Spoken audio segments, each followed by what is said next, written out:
अर्धा महाराष्ट्रात अर्ध्यापेक्षा जास्त आम्ही एकटेच आहे. पुढे येईन मारणार, पुढे येईल ते येशील तिथं ते गाव जर तू असेल तर पुढचं गाव लगेच आमचं मराठी. गोटे घेऊन मराठी रस्त्यावर येतो, कुरडीच घेऊन येणार.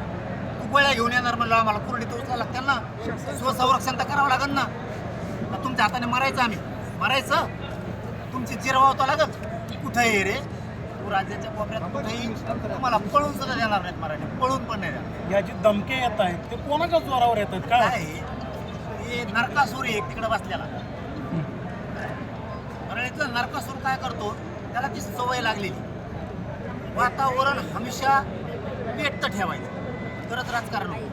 मग ती एक लाभार्थी टोळी, ते खरजुले कुत्रे आहेत, केस गेलेले कुत्रे आहेत बघा, खरजुले कवा बी असे पायाने खाजीत असतात. त्यांना ती सवय लागली, ते नरकासुराने पाळलेले. ते काय करते लाभार्थी टोळी, ते लाभार्थी टोळी त्यांच्याही चांगल्या समाजाला अडचण आहे. कोण आहे तुम्हाला? आता सगळ्या दुनियाला माहिती, त्याचा धंदाच ते आहे. गुन्हा घडून आणणे, लोकांच्या जमिनी हडपणे, प्लॉट हडपिणे, गुन्हा करणे. बघा की तिकडं तुम्हाला कोणत्या महाराष्ट्रातल्या लोकांना माहिती परळीत कसा नरकासूर बसलाय, सगळ्यालाच माहिती.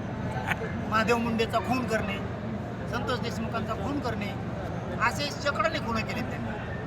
त्यांचं दुखणं काय आहे? त्यांचं दुखणं असं आहे की त्यांची मनमानी चालत होती. त्यांचं ना माज मस्ती रस्त्यावरती चालायची आणि ती पुरी मुडीत काढली. मराठी छाती फुगून रस्त्याने चालते ना, आणण्याच बंद करून टाक. त्यांचा माजच उतरला आहे त्या टोळीचा. त्याच्यामुळं ते असे ना माझ्यावर दात नाही. यांनीच सगळं केलं, त्यांची सवय होती. आम्ही सांगतो तेच करा, आम्ही सांगितलं इकडं मतदान करा त्यालाच करा, आम्ही सांगितलं ते वावरात जाऊ नको नाही जायचं, आम्ही सांगितलं ते व्यवसाय करू नको नाही करायचं, आम्ही सांगितलं ते टेंडर घ्यायचं नाही घ्यायचं, आम्ही सांगितलं तिथं अधिकारी आमचाच पाहिजे तोच पाहिजे. यांची मनमानी चालत होती आणि ती मोडून काढली. हॅट म्हणलं अजिबात चालणार नाही, गोरगरिबावर अन्याय करायचा नाही, छाती ठोकून उभा राहिलो गरिबाच्या पाठीशी. अन्यायमुक्त केला बीड जिल्हा, पूर्ण महाराष्ट्रात सुद्धा यांचा अन्याय अत्याचार मोडून काढला आहे टोळीचा. आणि ते जेलमध्ये सडतंय बघा.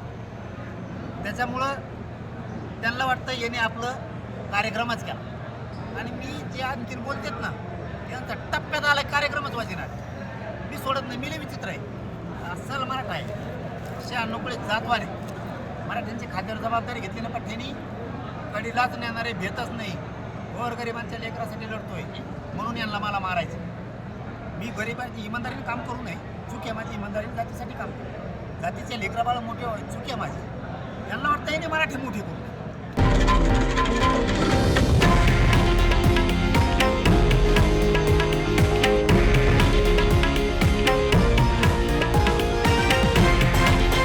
हे आहे देशातील नंबर 1 न्यूज नेटवर्क आणि आपण पाहत आहात TV9 मराठी, एकमेव.